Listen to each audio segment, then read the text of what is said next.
Exode chapitre 30, je commence au 22e verset, il est écrit, l'Éternel parla à Moïse et dit, prends de meilleurs aromates, 500 cycles de myrrhe, des sels qui coulent d'elles-mêmes, la moitié, soit 250 cycles de cinnamome aromatique, 250 cycles de roseau aromatique, 500 cycles de casses selon le cycle du sanctuaire et un d'huile d'olive. Tu feras avec cela une huile pour l'onction sainte, composition de parfum selon l'art du parfumeur. Et ce sera l'huile pour l'onction sainte. Tu enjoindras la tente d'assignation et l'arche du témoignage. La table et tous ses ustensiles, le chandelier et ses ustensiles, l'autel de parfum, etc. Je voudrais tout simplement, bien aimé dans le Seigneur, introduire par ces petits passages des Écritures. Je voudrais dire ceci, dans la lecture que nous venons de faire, Dieu est en train d'ordonner à Moïse, de dire à Aaron de faire de l'huile de l'onction. Comment faire de l'huile de l'onction? Et cette huile qui devait servir pour l'onction du tabernacle ainsi que de tous ses ustensiles. Donc, on devrait avec cette huile oindre le tabernacle. Alors, Dieu insiste sur la composition de l'huile, c'est-à-dire ce que Aaron va utiliser comme composant pour former cette huile-là. Il y a 5 plantes différentes.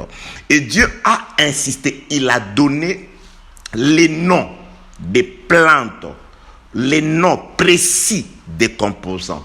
Et il en a aussi donné la quantité. Dieu a parlé du nom. Il a donné une précision rigoureuse sur les noms des plantes qui devraient composer l'huile d'onction, ainsi que la quantité à prendre pour chaque plante ou pour chaque composant. Qu'est-ce que je voudrais dire? Je voudrais tout simplement dire que, en ce qui concerne l'huile pour l'onction du tabernacle, il est écrit dans les Écritures que l'onction que vous avez reçue, nous comprenons que le tabernacle était l'ombre de l'Église aujourd'hui. Nous sommes les tabernacles, là où Dieu vient pour habiter avec son peuple. Donc, si vous voulez trouver Dieu sur la terre, c'est là où est l'Église. L'onction comme l'enseignement, l'onction que vous avez reçue vous enseigne toutes choses. L'enseignement qui oint les tabernacles, l'enseignement, l'onction qui descend dans l'église, la parole de Dieu, car la puissance du Saint-Esprit se trouve dans la parole. C'est dans la parole que se trouve la puissance du Saint-Esprit. L'onction qui oint le véritable tabernacle aujourd'hui, qui est le corps de notre Seigneur Jésus-Christ, c'est-à-dire l'église, composé des fidèles, de membres de ceux qui acceptent la parole de Jésus-Christ. Cette onction-là, sa composition, elle est déterminée déjà par le Seigneur, ainsi que la quantité à prendre. Je ne peux pas vous annoncer autre chose que ce qui est écrit dans la parole du Seigneur. Je ne peux vous apporter que la parole du Maître. Je ne peux vous parler que de ce qui est dans la parole de Dieu. Je serai trouvé pour vrai si ce que je dis se trouve dans la parole du Seigneur. La preuve de la véracité de mes propos ne se trouve que dans la parole de Dieu. C'est-à-dire, c'est dans les Écritures que vous allez vérifier, que vous allez vous dire que ce que je vous dis est vrai. Personne ne pouvait amener autre composant que celui désigné par le Seigneur. Et personne ne pouvait amener autre quantité que celle désignée par l'Éternel Dieu lui-même. C'est-à-dire pour l'onction sur le tabernacle, le composant, c'est Dieu qui le donne, la quantité, c'est Dieu qui le donne. Dans l'enseignement, dans l'exhortation, dans la prédication, dans tout ce que nous faisons, tout vient de la parole, tout vient de l'Éternel. Mais écoutez, dans le verset 25, il y a une précision. Tu feras avec cela une huile pour l'onction sainte, composition de parfum selon l'art du parfumeur, c'est-à-dire, quoique le composant reste le même, la quantité reste la même, celle indiquée par le Seigneur, mais ce qui peut différencier la qualité de l'huile ou l'odeur du parfum, c'est l'art du parfumeur. Chaque parfumeur n'a pas le même art.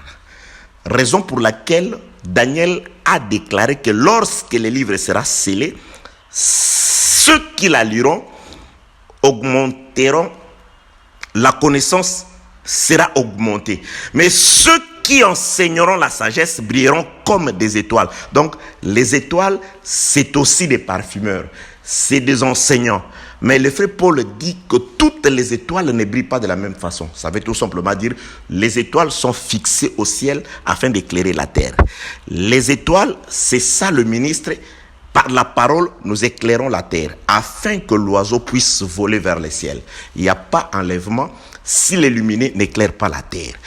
Il n'y aura pas enlèvement si la parole n'est pas prêchée exactement d'après les composants donnés par l'Éternel Dieu lui-même, ainsi qu'en respectant la quantité. Mais l'art du parfumeur, c'est-à-dire chaque parfumeur ne fait pas le parfum, c'est-à-dire ne fait pas ressortir, bien que les composants restent le même, la quantité reste le même, mais d'après l'art du parfumeur. Vous voyez, là où Dieu a différencié les grâces dans l'exactitude. J'ai dit les grâces dans l'exactitude, dans le respect des composants. Vous ne pouvez pas dire que non, je parlais d'après l'art du parfumeur, mais lorsqu'on regarde les composants, ce ne sont pas ceux désignés par l'Éternel, non. Les composants restent le même, la quantité reste celle donnée par le Seigneur, mais l'art, c'est l'art qui différencie. Dieu parle tantôt d'une manière, tantôt d'une autre. C'est le même Dieu. Il a voulu parler d'une même chose, mais à ses prophètes, il a exprimé de cette façon. À un autre prophète, il l'a exprimé aussi d'une autre façon. Mais il voulait parler d'une même chose. Je donne un petit exemple banal. Daniel voit 4 animaux sortir de la mer. Et le frère Joël, lui, il voit des insectes, 4 différents types d'insectes dévorer le plante, dévorer les champs. Donc Dieu parle tantôt d'une manière, tantôt d'une autre, afin de confirmer ce que le frère qui a écrit la lettre aux Hébreux dit dans le livre des Hébreux chapitre 1er. Après avoir parlé à nos pères de différentes manières et à plusieurs reprises, c'est-à-dire il a parlé à plusieurs reprises, mais de différentes manières. De différentes manières, c'est-à-dire c'était la même chose. Et lorsque nous enseignons, nous pouvons exprimer une même chose, une même pensée. Mais les grâces diffèrent plutôt. L'art du parfumeur.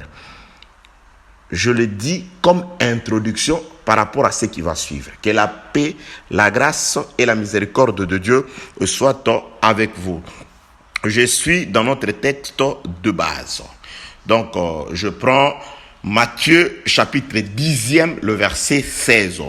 Voici, je vous envoie comme des brebis au milieu de loups. Soyez donc prudents comme des serpents et simples comme les colombes. Donc là, bien sûr, il s'agit de notre Seigneur Jésus-Christ qui s'adresse à son peuple. Il dit, je vous envoie. Mais voilà votre nature. Vous êtes faibles. Vous êtes de brebis, mais en face de vous, tout autour de vous, le chemin que vous allez traverser, c'est un passage de loup.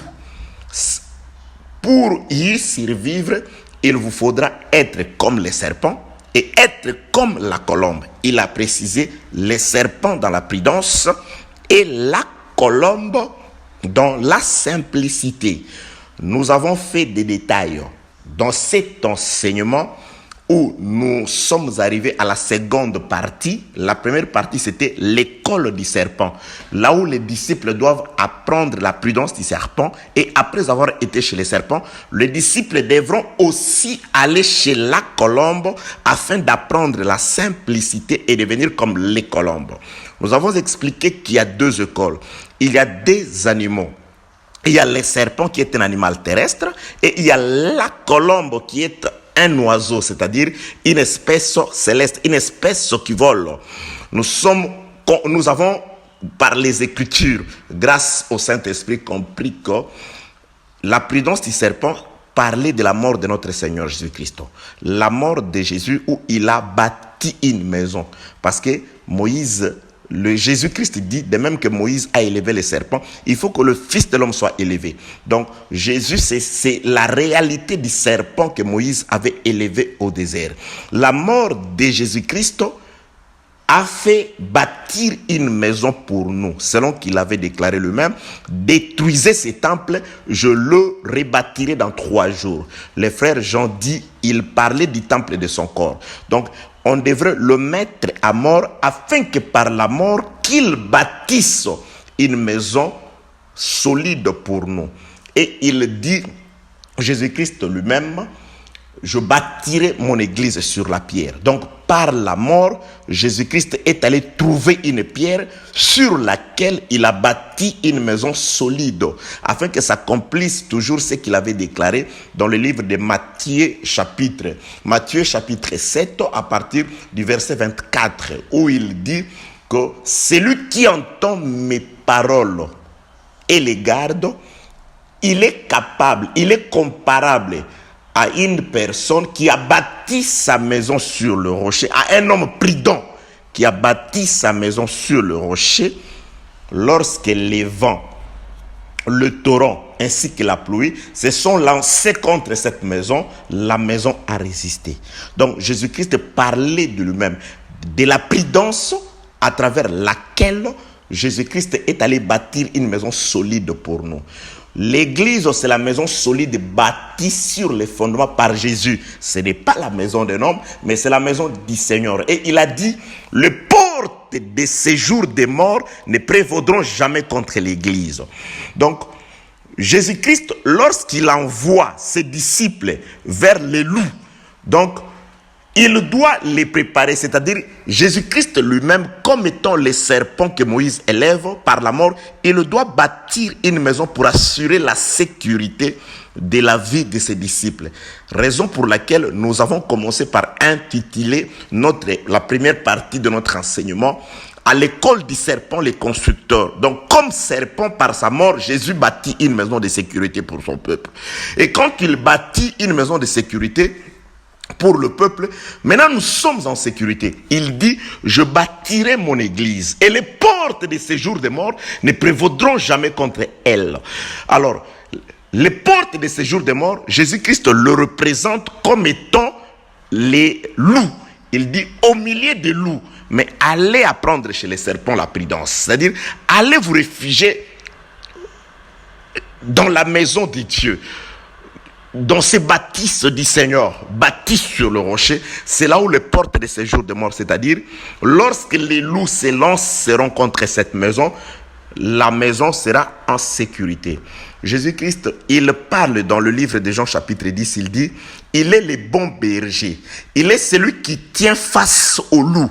Ce sont les mercenaires. Lorsqu'ils voient les loups s'approcher, le mercenaire s'enfuit. Ils abandonnent le brebis, le troupeau. Mais lui, il est prêt à donner sa vie pour ses brebis. C'est-à-dire, lorsqu'il donne sa vie, il assure la sécurité des brebis. En quelque sorte, c'est en donnant sa vie que le brebis que nous sommes aujourd'hui, nous nous retrouvons en sécurité et que le loup ne peut rien contre nous. Que la paix, la grâce et la miséricorde de Dieu soient avec vous. Je m'en vais aussi de pouvoir te rassurer, qu'en Jésus-Christ, nous sommes en sécurité.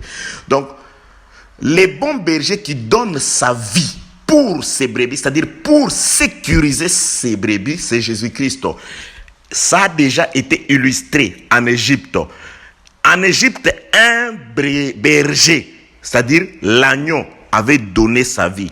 C'est par la vie de l'agneau que Israël, l'ombre des disciples, se retrouvait en sécurité face à la mort, face au loup qui était comme la mort, qui a frappé, qui a terrorisé, qui a endeuillé tous les territoires égyptiens. Mais Israël était en sécurité. Pourquoi? Parce que un berger avait donné sa vie. Moïse a donné sa vie par l'entremise de l'agneau. C'est-à-dire, l'agneau qui mourait représentait Jésus-Christ déjà. L'agneau immolé, l'agneau pascal. C'est ce que le frère Paul dit. Christ, notre Pâque, a déjà été immolé. Donc, lorsqu'ils immolaient l'agneau, ça représentait déjà la mort de Christ. C'est ça le bon berger qui a donné sa vie. Et c'est pourquoi il dit, allez consulter les serpents, c'est-à-dire soyez prudents comme les serpents. L'homme prudent, c'est celui qui voit le mal et qui se cache.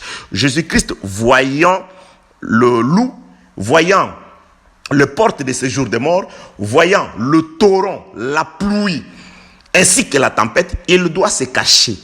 Jésus s'est caché par sa mort, il a bâti une maison, il se cache. Lorsque nous disons Jésus se cache, Jésus c'est la tête et l'église c'est son cœur. C'est-à-dire pour se retrouver bénéficiaire de la protection du Seigneur, vous devez être membre du corps de Jésus-Christ. Que la paix, la grâce et la miséricorde de notre Dieu soient avec vous dans le nom puissant de notre Seigneur Jésus-Christ. Donc là, c'est un petit résumé concernant à l'école du serpent, les constructeurs. Donc, il construit une maison, les serpents, et il conserve son corps, il conserve sa vie. Nous avons donné beaucoup d'illustrations. Nous sommes allés voir aussi un autre serpent sous forme de Noé. Noé, lequel, après avoir écouté Dieu, il a aussi bâti une maison solide et grâce à cette maison, il a conservé sa vie, c'est-à-dire lui, ainsi que les 7 membres de sa famille. Donc, Noé a conservé une semaine. Ça, c'est un enseignement très profond. 7 personnes, il a sauvé cette personne par l'arche qu'il a bâti, qu'il a construit sur le rocher. Le rocher, c'était la précision et les mesures qu'il a reçues du Seigneur. Rentrons dans l'exhortation que je donnais au début. Concernant Exode chapitre 30, à partir du verset 22. C'est-à-dire, c'est le même ingrédient. Ce sont le même composant, mais la différence dans la solution, c'est par rapport à l'art du parfumeur. Donc, Jésus-Christ, tantôt, il parle des loups face auxquels le disciple doit se protéger dans à l'école du serpent et à l'école de la colombe. Tantôt, lui-même, il parle de la pluie, de la tempête et du vent contre lesquels l'homme prudent doit se protéger dans une maison bâtie sur le rocher. Tantôt, il parle aussi des portes de séjour des morts qui ne peuvent pas avoir le dessus sur la maison qu'il bâtit lui-même sur le rocher. Donc, le même composant, la même quantité, mais l'art du parfumeur. Nous allons interpréter des choses visant toujours vous amener au salut, vous amener à Christ, mais l'art du parfumeur peut différer. Que la paix, la grâce et la miséricorde soient avec vous dans le nom puissant de notre Seigneur Jésus-Christ. Donc là, nous sommes arrivés à la seconde école parce que le disciple, pour se protéger, pour se trouver des cuirasses, une protection face au loup, ils doivent, de chez les serpents, retirer la prudence et monter. Parce que le serpent, c'est par terre. Et la colombe, il faut élever les yeux. C'est-à-dire, nous avons compris dans les audios précédents là, nous en sommes à l'école de la colombe, la conductrice, 4e audio. Donc, par rapport à cette seconde école, nous avons compris que la colombe et les serpents parlent du même individu, de la même personne, du même esprit, Christ lui-même. Il doit d'abord venir comme les serpents, c'est-à-dire mourir, afin de bâtir une maison, de sécuriser le peuple. Et quand il meurt, il ressuscite. Après, il doit conduire le peuple qui sont dans cette maison-là. C'est-à-dire Jésus-Christ prend une maison, il dirige cette maison vers lui. Et cette maison, Jésus-Christ ne la dirige que comme la colombe. À l'école de la colombe, c'est la conductrice. Maintenant, la colombe vient conduire le peuple. La colombe vient amener le peuple. Qu'est-ce que la colombe? C'est là où nous sommes allés dans ce qui est écrit dans le livre de Marc au chapitre 1er. Vous commencez à partir du 2e verset, vous descendez. On parle du baptême de notre Seigneur Jésus-Christ. Jésus-Christ s'est approché de Jean-Baptiste. Et lorsqu'il s'est approché de Jean-Baptiste, Jean-Baptiste l'a baptisé. C'est-à-dire c'était dans l'eau, dans la rivière. Et lorsqu'il a été baptisé, j'ai donné des précisions. Jésus-Christ doit quitter l'eau. Ce n'est pas ce que nous voyons dans les images et dans des films où la colombe descend sur le Seigneur pendant qu'il est encore dans l'eau. Ça, c'est très grave. Ça ne pouvait pas être ça. Ça, c'est tordre mortellement les Écritures. La Bible déclare, Marc donne cette précision, et Luc, Matthieu en donne aussi. C'est-à-dire, après avoir été baptisé, il sortit de l'eau. Il doit sortir de l'eau, parce que nous avons compris dans les Écritures que l'eau, c'est aussi l'autel. Et Jean-Baptiste qui baptise Jésus, c'est comme un sacrifice. Et Jean-Baptiste, c'est un sacrificateur par rapport à sa tribu. Il était un sacrificateur de la tribu de Lévi d'après son père Zacharie. Donc, c'est un sacrificateur qui doit prendre les sacrifices. N'oubliez pas que lui-même, Jean-Baptiste, avec l'œil prophétique, quand il a vu Jésus-Christ passer, il a dit, voici l'agneau de Dieu. Donc, il a présenté Jésus comme étant un agneau. Alors, comme sacrificateur, il voyait un agneau. Lorsque l'agneau vint au sacrificateur, le sacrificateur dit non, l'agneau, je ne peux pas te faire monter sur l'autel. Il dit non, nous allons faire ce qui est juste. Donc l'eau, c'est l'autel par rapport à ce qu'a dit Jésus lui-même. Pour parler de sa mort, il a évoqué le fait que Jonas a été mis dans l'eau pendant 3 jours. Donc l'eau comme étant la parole. Jésus-Christ, Jonas mourant dans l'eau, ça parle aussi de Jésus qui doit mourir selon la parole, d'après les Écritures. C'est ça aussi Saoul, le premier roi, qui meurt, qui se jette sur le paix. C'est-à-dire, il n'y a que le paix de Saoul qui doit les tuer, selon la première version. Donc, c'est-à-dire, le paix de Saoul, sa propre épée, il se jette lui-même sur son épée. Et quand il se jette sur son épée, là, c'est le Seigneur qui meurt selon la parole de Dieu. Donc, Jean-Baptiste, comme le sacrificateur, il doit prendre l'agneau qu'il avait présenté et le mettre dans l'eau. C'est-à-dire, Jean-Baptiste est en train de sacrifier le Seigneur. L'eau, c'est comme la mort. Oui, les Écritures le disent aussi, que le baptême, nous mourrons avec le Seigneur et nous ressuscitons avec lui quant à l'esprit. Donc, les baptêmes parlent de la mort et de la résurrection de Jésus-Christ. Donc, lorsque Jésus-Christ, par Jean-Baptiste, il est plongé dans l'eau, ça c'est la mort du Seigneur. Et lorsque Jésus sort, c'est-à-dire la résurrection de Jésus, il doit quitter l'autel, il doit quitter l'eau. Et lorsqu'il sortit de l'eau, c'est alors que l'Esprit descend sur le Seigneur sous forme de la colombe. Lorsque l'Esprit descend sur le Seigneur sous forme de la colombe, donc, nous avons d'abord la première école, l'eau.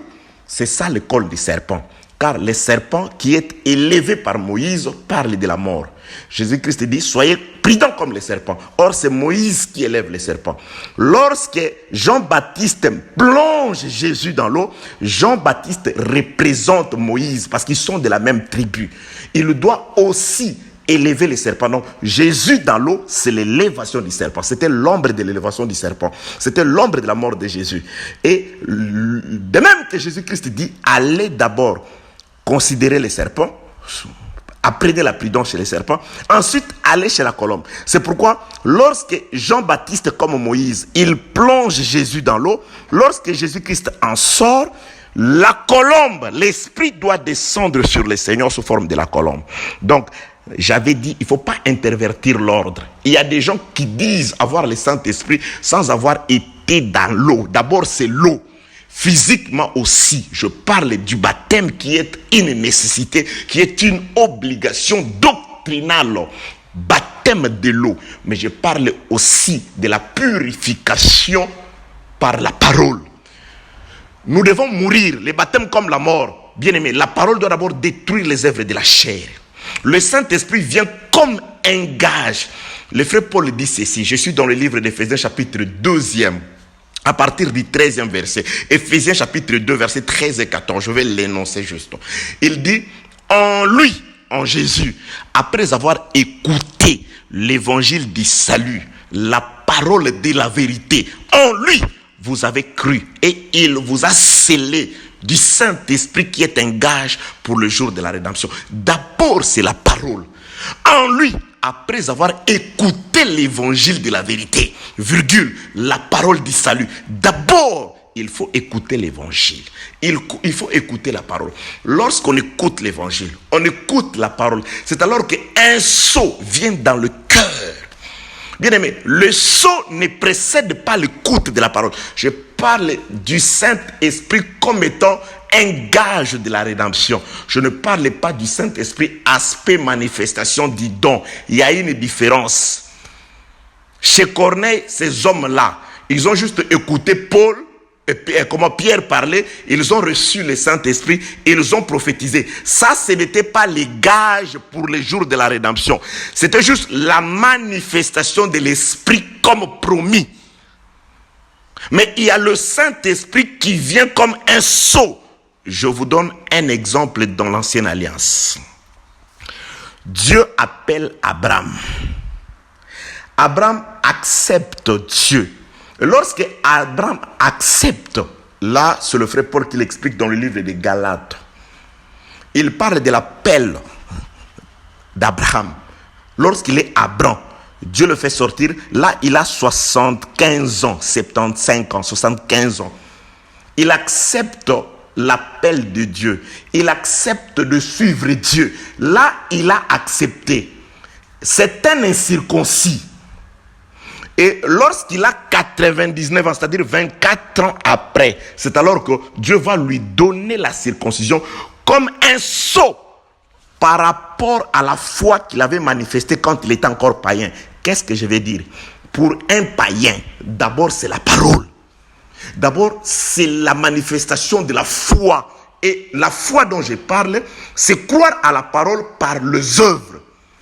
Et quand tu le crois, c'est alors que le Saint-Esprit, la circoncision fait comme, le frère Paul définit la circoncision comme un sceau. Un sceau qui certifie la foi. Un sceau qui certifie que tu as cru. Un sceau, une marque extérieure dans la chair d'Abraham. Lorsque nous croyons à la parole, c'est alors que vient le sceau après. Le sceau du Saint-Esprit, c'est un gage. Que la paix, la grâce et la miséricorde de Dieu soient avec vous. C'est pourquoi Jésus-Christ, il dit, soyez d'abord prudents comme les serpents. Or, les serpents, l'élévation du serpent, c'est l'œuvre de la croix. D'abord, la mort doit se manifester dans nos membres. Nous devons mourir quant à la chair. Nous devons cesser d'exister comme tout le monde. La parole doit commencer par purifier notre conscience. Le frère qui a écrit la lettre aux Hébreux dit, ceux qui s'approchent de Jésus par son sacrifice, nous avons une conscience purifiée, une conscience sanctifiée. Nous ne pensons plus comme tout le monde. On n'agit plus comme tout le monde. Soyez prudents, c'est-à-dire allez d'abord chez les serpents, apprenez la mort. L'élévation de Jésus par Moïse. C'est pourquoi Jésus doit d'abord, Jean-Baptiste le sacrificateur, il doit d'abord prendre l'agneau, le faire monter sur l'autel. Et lorsque l'autel, Jésus sort de l'eau, c'est après la résurrection, on meurt quant à la chair, on ressuscite quant à l'esprit. C'est alors que l'esprit descend pour confirmer que celui-ci est mon serviteur, celui-ci est mon chantre, celui-ci est un ministre, celui-ci, je plaçais mon amour en lui. L'amour de Dieu consiste dans une connaissance appliquée aussi par les œuvres. Montre-moi ta foi sans les œuvres, je te montrerai ma foi avec les œuvres. L'esprit descend confirmer un corps qui est déjà passé dans l'eau. L'esprit n'est pas descendu avant que Jésus. Tout ce qui est arrivé, c'est pourquoi j'ai toujours dit, tout ce qui s'est fait en Jésus est un enseignement. C'est une instruction pour nous. Que la paix, la grâce et la miséricorde de notre Dieu soient avec vous.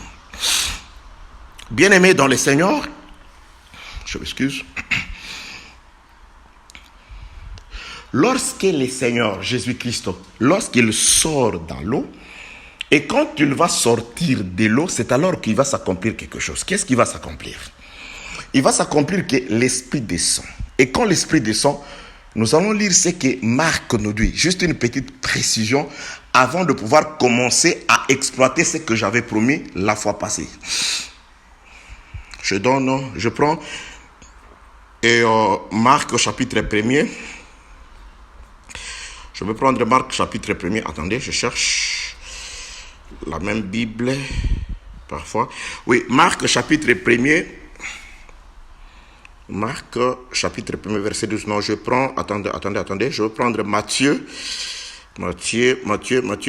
chapitre 4e, le verset 1er. Matthieu donne beaucoup plus de précisions là-dessus. Matthieu chapitre 4e, le verset 1er, il est écrit: alors Jésus fut amené par l'Esprit dans les déserts pour être tenté par le diable. Alors Jésus fut amené par l'Esprit dans les déserts pour être tenté par le diable. J'aime cette précision-là. Alléluia. Alors Jésus fut amené par l'Esprit au désert. Pourquoi? Seulement pour gêner? Non. Selon les Écritures, pour être tenté par le diable. Donc, lorsque l'Esprit vient sur Jésus, premièrement, c'est là où nous avons commencé à enseigner, l'Esprit montre au Seigneur la direction du désert. La colonne de feu sur Israël, la colonne de nuée sur Israël.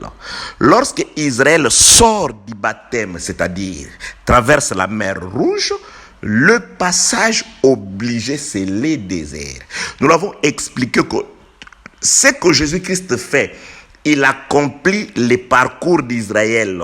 Parce que le frère Jean dit ceci: lorsque l'enfant a été menacé par Hérode, l'ange dit à Joseph et à Marie de prendre le fils et de s'en aller en Égypte. Ils sont allés en Égypte. L'ange vint plus tard leur dire: rentrez sur le territoire israélite, car ceux qui en voulaient à la vie de l'enfant sont morts. Hérode était décédé. Jésus-Christ rentre sur le territoire. Et lorsque Jésus-Christ rentre, Jean dit, afin que s'accomplisse ce qui a été dit: j'appelais mon fils hors d'Égypte. Donc, Jésus qui quitte l'Égypte pour rejoindre Israël.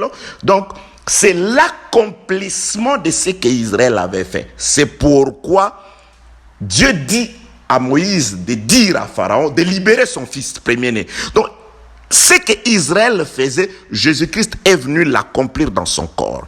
Israël quitte l'Égypte. Et lorsqu'il quitte l'Égypte, Israël doit traverser la mer Rouge. Paul interprète cela comme étant les baptêmes à Moïse. Donc ils sont baptisés. Et lorsqu'Israël sort du baptême, il sort de la mer Rouge, direction le désert. Et quand ils sont dans le désert, Deutéronome chapitre 8, à partir du verset 12, Dieu dit: je vous ai fait passer par un désert affreux où il y a eu de serpents brûlants, des scorpions, ainsi qu'une terre aride. Je vous ai donné la nourriture, la manne que vous n'avez pas connue. Toutes ces choses. Marc explique maintenant, Marc chapitre 1er, à partir du verset 12, lui, il explique, Jésus-Christ dans les déserts. Quoique il a été tenté, mais il était avec les bêtes féroces. Israël était avec des serpents brûlants, des scorpions. Jésus était avec des bêtes féroces. Et la Bible, Marc dit, les anges les servaient. Et Dieu dit dans le livre de Deutéronome chapitre 8, je vous ai nourri moi-même de la manne. C'est-à-dire, c'est la même chose, que la paix, la grâce et la miséricorde de Dieu soient avec vous. Le Seigneur lui-même, il regarde, je repars dans Matthieu chapitre 10, le verset 16, il dit, vous aussi, vous devez passer au milieu de loups, c'est-à-dire le bête féroce. Là, Jésus-Christ parle des scorpions et des serpents ou des bêtes féroces, mais il le représente sous forme de loups. Il dit, néanmoins, vous devez aller à l'école du serpent, c'est-à-dire les baptêmes, la mort quant à la chair, et vous devez aller à l'école de la colombe. Or, lorsque la colombe descend sur le Seigneur, la direction que la colombe fait prendre au Seigneur, c'est un désert. Donc, en quelque sorte, Jésus-Christ, par ses paroles, il introduisait un désert pour ses disciples. C'est dans les déserts qu'il y a les bêtes féroces.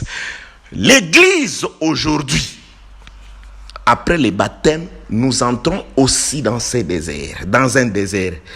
Dans les déserts, nous devons aussi croiser les serpents, croiser les scorpions. C'est pourquoi Jésus, sachant que nous passerons par les déserts où il y a des serpents brûlants et des scorpions, il dit, je vous donne le pouvoir de marcher sur les serpents, de marcher sur les scorpions, de marcher sur toute la puissance de l'ennemi. Oh oui, Jésus sait que nous traverserons les déserts.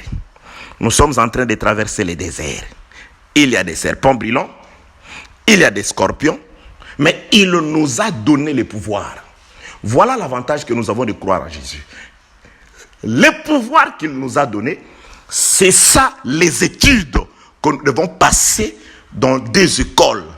Le pouvoir s'obtient dans deux écoles. Dans l'école du serpent, la mort de Jésus, et dans l'école de la colombe, le Saint-Esprit.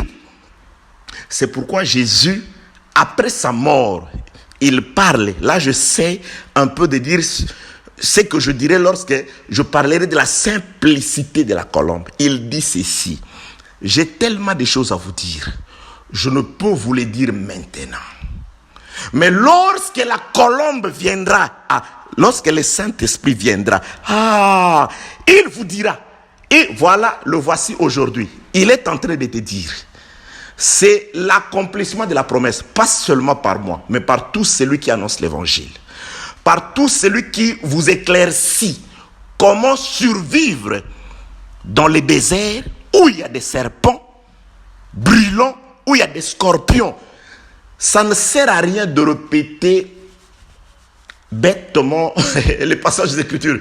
Il nous a donné le pouvoir. Mais oui, ce pouvoir s'obtient dans deux écoles. Vous devez passer dans ces écoles-là. Vous n'avez aucun pouvoir si vous n'êtes pas prudent comme les serpents et si vous n'êtes pas simple comme la colombe. Ça, c'est le Seigneur. Écoutez ce qui est arrivé en Israël, à Israël plutôt. Le frère Paul dit ceci. Ce ne sont pas tous ceux qui sont sortis au désert qui sont entrés, non. Plusieurs périrent. Voilà. Donc, les loups boufferont certainement certaines personnes. Donc, ce n'est pas le nombre avec lesquels nous sommes présentement. Tout ce nombre ne passera pas la barrière des loups. Ce ne sont pas tous ceux qui sont sortis de l'Égypte qui sont entrés. Dieu ne fait jamais rien de nouveau sous le ciel. Dieu ne fait jamais rien de nouveau. Dieu ne ramène que ce qui est passé. Oui. S'il y a des gens, donc tels que nous sommes, il y a des gens qui ils vont nous laisser. Les loups dévoreront. Les serpents mordront et mettront à mort plusieurs. Plusieurs succomberont par la morsure des scorpions. Plusieurs succomberont par la soif, car c'est aussi une terre aride. Pour voir, il faut regarder les rochers. C'est pourquoi Paul dit, il buvait à un rocher qui le suivait, et ce rocher était Christ. Dans le désert, c'est une terre aride. Le passage que nous traversons, c'est une terre aride. Si vous ne considérez pas les rochers, si vous ne regardez pas les rochers, mais c'est fini.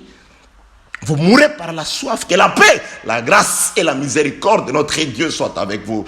Je voudrais, bien aimé dans le Seigneur, te rassurer. Pour ceux qui sont de Jésus, quel que soit ce que nous allons dire ici, nous présenterons les dangers. Ça va être un avertissement pour vous. Mais sachez qu'il a vaincu le désert et nous vaincrons aussi. Il a traversé le désert. Les bêtes féroces n'ont pas eu le dessus sur lui. Les bêtes féroces, au nom de Jésus-Christ, n'auront plus non plus le dessus sur nous. Parce que nous sommes en Jésus-Christ. Il a vaincu et il a fait de nous des plus que vainqueurs. Il a remporté la couronne et nous portons cette couronne. Gloire soit rendue à Dieu parce qu'il a traversé le désert, il a vaincu et il s'est retrouvé être servi par les anges. Nous traverserons aussi le désert et nous entrerons dans le repos du Seigneur. Que la paix, la grâce, l'amour, la protection, la miséricorde, le Saint-Esprit comme gage vous soit donné au nom de Jésus-Christ. Que le Seigneur par sa grâce et par sa miséricorde vous ouvre les yeux afin que vous puissiez contempler toute la magnificence de la gloire qui s'attache à cette vocation qui vous a été donnée par l'enseignement, qui vous a été donnée par la parole. Dieu est amour. Il nous a aimés. Il nous a ouvert l'intelligence et la sagesse afin que nous puissions, grâce à lui, comprendre ces choses et par lui recevoir une méthodologie simple, céleste, grâce à laquelle on peut vous faire comprendre la pensée du Seigneur. Que l'Esprit du Seigneur illumine par le Saint-Esprit vos cœurs. Paix, grâce, miséricorde, protection, amour de Dieu sur vous, dans le nom de Jésus-Christ. Bien-aimés dans le Seigneur, écoutez cette précision. Là, c'est Matthieu qui le dit. Je l'ai déjà lu. Matthieu chapitre 4e, le verset 1er. Alors Jésus fut amené par l'Esprit au désert pour être tenté par le diable. Donc, tout ce qui s'accomplit dans la vie de Jésus-Christ, c'est avec précision. C'est l'accomplissement des Écritures, nous allons les vivre. Jésus-Christ fut conduit dans un désert, c'est-à-dire, je repose la question à moi-même. Où est-ce que le Seigneur est tenté par le diable? C'est dans les déserts. C'est dans les déserts que Jésus sera tenté. Nous verrons cette tentation, bien-aimés dans le Seigneur. Que la paix, la grâce et la miséricorde. Je suis heureux parce que Dieu nous aime. Il nous a révélé ces choses. Il veut que nous sachions ces choses. Il veut que nous puissions avoir la connaissance de ces choses, afin que par la connaissance, le Saint-Esprit puisse multiplier à nous la prudence. La véritable prudence du serpent et la simplicité de la colombe qui nous rassurera de sortir vainqueurs face à ces loups qui sont là. Dieu veut qu'il soit là, mais il veut aussi que nous soyons enseignés, que nous soyons instruits, que par la puissance du Saint-Esprit, nous recevions l'intelligence et la sagesse pour sortir vainqueurs de ces combats. Grâce à Jésus, nous sortirons vainqueurs. Grâce à Jésus-Christ, oui, l'assistance matérielle nécessaire dans ta vie te sera accordée au nom de Jésus-Christ de Nazareth. L'Esprit, après que Jésus-Christ fit sortir de l'eau, l'Esprit le conduisit au désert. Maintenant, lisons ce que Jean voit. Ce que Jean voit au désert. C'est pourquoi je nous ai donné le passage, je répète, de Exode chapitre 30. J'ai dit le même composant, la même quantité, mais l'art du parfumeur. Ici, Matthieu voit l'Esprit conduire Jésus au désert pour qu'il soit tenté. Luc explique le type de tentation. Jean aussi voit quelque chose. Qu'est-ce que Jean voit? Je suis dans le livre d'Apocalypse. Alléluia. Je suis dans le livre d'Apocalypse chapitre 17e. Je commence au premier verset. Je voudrais vous épargner la longue lecture, mais je voudrais que nous soyons tous attentifs. Apocalypse chapitre 17, je commence au premier verset, il est écrit. Puis un des 7 anges qui tenait les 7 coupes vin et m'adressa la parole en disant: viens, je te montrerai le jugement de la grande prostituée qui est assise sur les grandes eaux. Il explique où se trouve la grande prostituée sur les grandes eaux.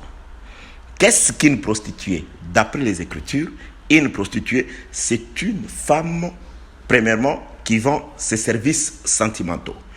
Et deuxièmement, c'est une femme qui reçoit différentes semences, qui n'a pas un mari fixe. La différence de la prostituée d'avec l'église, c'est que Paul dit: je vous ai fiancé à Christ, à un seul époux, afin de vous présenter à Christ comme une vierge pure. L'église n'est pas une prostituée. Pourquoi? Parce que l'église a un mari, un seul. Je parle de l'église, je ne parle pas de sauter. Je ne parle pas des réunions des hommes, je parle de l'église, le corps du Seigneur. L'église, celle pour laquelle l'homme a quitté son père et sa mère, est venu s'attacher à elle, afin que les deux deviennent un. que la pensée du Christ soit dans la femme. C'est là où se trouve la pensée du Christ. C'est celle qui ne fait tout que pour la gloire de l'homme.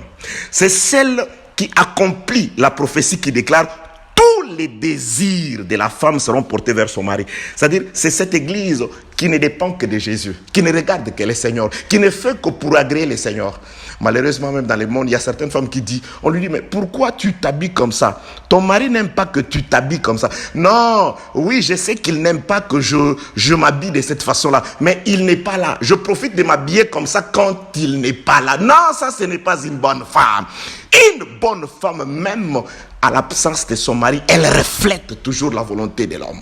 Elle fait toujours ce que l'homme veut. Il n'est pas là physiquement, mais il est là par la parole. Et cette parole nous fait refléter sa volonté. Je bénis le Seigneur parce qu'il nous a donné les arts de l'esprit. Qui a l'esprit du Seigneur, l'esprit nous rappelle toujours, non, ce que tu fais, l'homme n'aime pas. Ce que tu dis, l'homme n'aime pas. Tu es allé trop fort, rentre. Oui, tu as offensé ton frère, ta soeur va demander pardon. Recherche la paix. D'autant plus que cela dépend de toi. Alléluia. Je bénis le Seigneur Dieu Tout-Puissant, Créateur des cieux et la terre. L'église n'est pas une prostituée. Pourquoi? Parce qu'elle est attachée à l'homme. Mais une prostituée, cette femme, la différence c'est ça. Mais vous allez voir qu'elle est copie. Elle est copie conforme de l'église, cette femme-là. Vous verrez ce qu'elle est. C'est aussi une autre marque de l'église. C'est pourquoi trop de gens tombent dans cette femme que dans l'église. Je m'en vais d'emblée dire, ça je le dis, que cette femme, ce n'est pas l'église catholique. Ça je le dis. Cette femme, ce n'est... Vous savez, dire que cette femme c'est l'église catholique, c'est minimiser le diable. C'est minimiser le diable. Le diable est beaucoup plus puissante que l'église catholique. L'église catholique est une fausse doctrine, oui. D'autres églises aussi, oui. Certaines églises, dites aussi églises de saints, oui. Nous allons voir par les Écritures qui est cette femme. Où est-ce qu'on peut la trouver? À Rome, je dis non.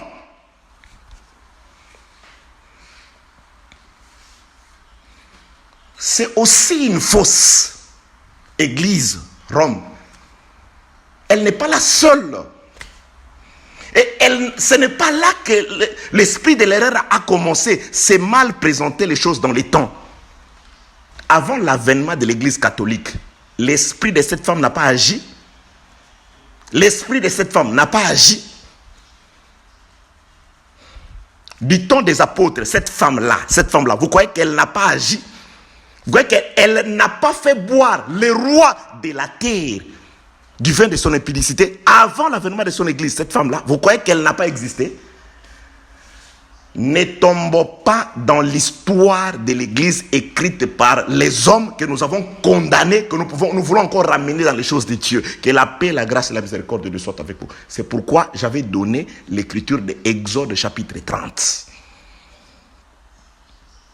L'art du parfumeur. Que la paix, la grâce et la miséricorde de Dieu soient avec vous. Je reprends les Écritures. Je regarde d'abord le temps qui nous est vraiment précieux. Oh là là. Ah bah, nous sommes à la maison, on va poursuivre. Puis un autre avantage, parce qu'ici ce sont le férié chinois, donc nous aurons beaucoup plus de temps libre. Et si Dieu fait grâce, donc on pourra facilement nous entretenir.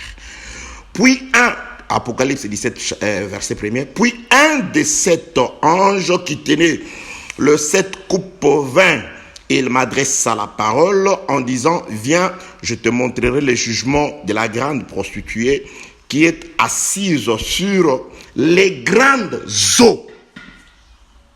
Au pluriel, les grandes eaux. D'abord, cette femme, pour la reconnaître, regardez, elle est où? Où se trouvent les grandes eaux? Ah, les grandes eaux se trouvent du côté de la Chine. Ah, donc elle est en Chine. Où se trouvent les grandes eaux? Les grandes eaux se trouvent du côté de Rome. C'est qu'elle est à Rome. Où se trouvent les grandes? C'est-à-dire, c'est les grandes eaux. Ça, c'est un des indices. Nous allons voir raison pour laquelle Jean dit C'est ici l'intelligence qui a de la sagesse. Nous prenons déjà les indices. Ceux qui notent, notez les grandes eaux. Un indice pour comprendre cette prostituée. Je vous ai déjà expliqué la prostitution c'est quoi et comparativement ou comparablement comparativement à l'église qui n'est pas une prostituée par le fait qu'elle est liée à un seul homme, à un seul mari. Verset 2. C'est avec elle le roi de la terre. C'est ce qui a encore tué. Le roi de la terre a été vite interprété par les présidents des républiques. Non. Excusez-moi. Non. Il y en a dans les Écritures. Nous verrons les rois de la terre. Dans les Écritures. Vous savez, en Israël, la conduite du peuple dépendait de la position du roi. Lorsque le roi prenait un mauvais chemin, c'est tout le peuple qui marchait dans la corruption. Lorsque un bon roi venait, il ramenait aussi les peuples dans la voie du salut. C'est-à-dire, le roi, c'est la direction du peuple. Mais ce n'est pas le cas dans beaucoup de pays. Aujourd'hui, je donne l'exemple de la RDC. Le président de la RDC, spirituellement, il n'engage pas tout le pays. Il n'engage pas la RDC spirituellement. Où nous devenons du nombre de ceux qui croient, voilà, il a fait une prière au stade, et voilà, il a laissé la RDC. Ok. Que la paix, la grâce, Malembe, du Seigneur soit avec vous. C'est avec elle que le roi de la terre se sont livrés à l'impudicité. Et c'est du vin de son impudicité que les habitants de la terre se sont enivrés. Les habitants de la terre. Les termes vont tuer. Les habitants de la terre, elle est dans l'eau, mais elle va enivrer les habitants de la terre. C'est prophétique. Ce n'est pas la terre RDC, c'est la terre de Dieu. J'en vois une vision. Frère, ça c'est une vision. Lorsqu'on interprète une vision, on doit faire attention. C'est une vision. C'est une vision. Nous allons comprendre ces choses, que c'est une vision. Qu'on ne doit pas dire le roi de la terre, il s'agit de la terre comme globe terrestre. Non, la terre est une expression prophétique de Dieu. Elle est dans l'eau, mais elle a fait enivrer les habitants de la terre. Il y a des explications prophétiques là-dessus. Verset 3e. Il met, voilà la clé qui nous a fait partir de l'école de la colombe pour nous amener ici. C'est ça. Il me transporta en esprit dans un désert. Et je vis une femme assise sur une bête écarlate, pleine de noms, de blasphèmes, ayant 7 têtes et 10 cornes. Je vais me limiter d'abord pour aujourd'hui ici pour conserver le temps. Il m'amena en esprit dans un désert. C'est-à-dire, c'est pourquoi j'ai dit, premièrement, pour voir ces choses spirituellement, Jean est allé dans un désert. Qu'est-ce que Jean voit? Elle voit une prostituée. Qu'est-ce que la prostituée fait? Elle est en train d'enivrer du vin de son impudicité. Le roi de la terre est en train de se livrer, de donner du vin de l'impudicité aux habitants de la terre. C'est dans un désert. J'ai dit, il me fit amener par esprit. Jean dit ceci. Il me transporta en esprit dans un désert. C'est-à-dire, Jean fit transporter dans un désert. Mais dans un désert, Jean voit une femme assise dans les eaux, dans les grandes eaux. Mais ça, c'est pourquoi j'ai dit, si ce n'est pas prophétique, c'est que ça n'a pas de sens. C'est que la Bible dit n'importe quoi. Mais Jean, tu nous parles du désert, mais après tu dis qu'elle était assise dans les grandes eaux. Ça, c'est quelle espèce de désert? Oui, c'est prophétique.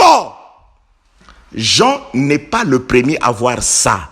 Marc, je reprends, Matthieu plutôt voit ça déjà. Matthieu dit ceci. Alors Jésus fit amener par l'esprit au désert. être tenté par le diable. Et Jean voit une femme. Jean a été conduit aussi en esprit au désert. Il voit une femme assise sur une bête, c'est-à-dire le diable. Jean voit le diable. Jean, on définit à Jean, voilà son rôle. Il distribue les vins de l'impudicité aux habitants de la terre, en train d'enivrer le roi de la terre. Jésus-Christ s'en va là-bas pour être tenté, c'est-à-dire ce que Jean voit. Matthieu l'explique d'une autre façon. Et l'Éternel Dieu lui-même aussi, il le dit à Israël, je vous ai fait passer par un désert affreux où il y a les serpents, les scorpions. Plus tard, il dira, je vous donne l'autorité de marcher sur les serpents, les scorpions. Donc, Israël aussi dans l'ombre est passé par ce désert-là. Ce que Jean a vu, Israël l'a vu. Ce que Jean a vu, nous allons voir, Israël l'a vécu aussi. Israël n'a-t-il pas été tenté, je donne un flash, au désert par des femmes, par l'impudicité, qui ont, à cause de ces femmes-là, qui ont amené l'épée dans les camps d'Israël. Israël ne s'était pas prostitué dans les déserts avec des femmes. Pourquoi Jésus doit nous donner l'autorité sur les serpents, sur les scorpions? Pourquoi Jésus doit dire, même si les serpents mordaient celui qui croit en son nom, il ne mourra pas? Jean voit, il fit transporter. C'est pourquoi je dis c'est très important. On sort par les cadres parce qu'on abandonne la clé. Je fis transporter en esprit dans un désert où je vois cette femme assise sur une bête. On définit la bête. Cette tête. Nous allons commencer par les têtes. Pas aujourd'hui. On dit les 7 têtes sont 7 montagnes. C'est là où nous allons commencer. Pour confirmer que ce que Jean voit, il n'est pas le premier. Matthieu le voit. Et Luc explique. Ce que Jean voit, Luc explique que Jésus, voilà, Satan s'approcha de lui, il lui dit ceci, il lui dit ceci, il l'amena sur une haute montagne. Je vous aime. À cause du temps, nous sommes ensemble. Que la paix, la grâce et la miséricorde de notre Dieu vous soient accordées dans le nom puissant de notre Seigneur Jésus-Christ.